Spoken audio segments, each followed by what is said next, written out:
নির্দিষ্ট সময় নয়, নিরপেক্ষ নির্বাচনের জন্য যতটুকু সময় প্রয়োজন সরকারকে জামায়াতে ইসলামী সেই সময় দিতে চায় বলে জানিয়েছেন দলের নায়েবে আমির ডাক্তার সৈয়দ আব্দুল্লাহ মোহাম্মদ তাহের। জাতীয় ঐক্যমত্য কমিশনের সাথে বৈঠকে তিনি আরও বলেন, পিআর পদ্ধতিতে নির্বাচন এবং 2 কক্ষ বিশিষ্ট পার্লামেন্টের পক্ষে মত দিয়েছেন তারা। জানাতুল বাকিয়া কেকা জানাচ্ছেন। বান্ডেল থাকলে প্রতি সেনমানিতে টাকা বাঁচবে। বিকাশ সেনমানি বান্ডেল কিনে জিতুন প্রতি লেনদেনে।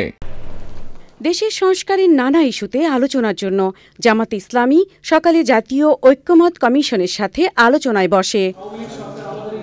10 সদস্যের প্রতিনিধি দল সকাল 10:30 থেকে বিকেল 5:15 পর্যন্ত দীর্ঘ প্রায় 7 ঘণ্টা আলোচনার পর ব্রিফ করে।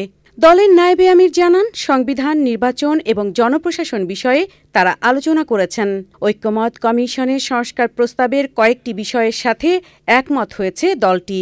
প্রধানমন্ত্রী 2 বারের বেশি একই পদে থাকতে পারবেন না। সারা দেশেই একসাথে ইলেকশন হবে, কোনো মার্কার ভিত্তিতে বা কোনো দলের ভিত্তিতে, এবং সারা দেশে যে দল যে পরিমাণ ভোট পাবে সেই পরিমাণের প্রপোর্শনেটলি পার্লামেন্টে আসন নির্ধারিত হবে। 2 কক্ষ বিশিষ্ট পার্লামেন্ট এবং প্রধানমন্ত্রীর মেয়াদ 2 বারের বেশি চায় না জামাত। নির্বাচনে প্রাপ্ত ভোটের সমানুপাতে রাজনৈতিক দলগুলো সংসদে আসনের সুপারিশ করেছে জামাত।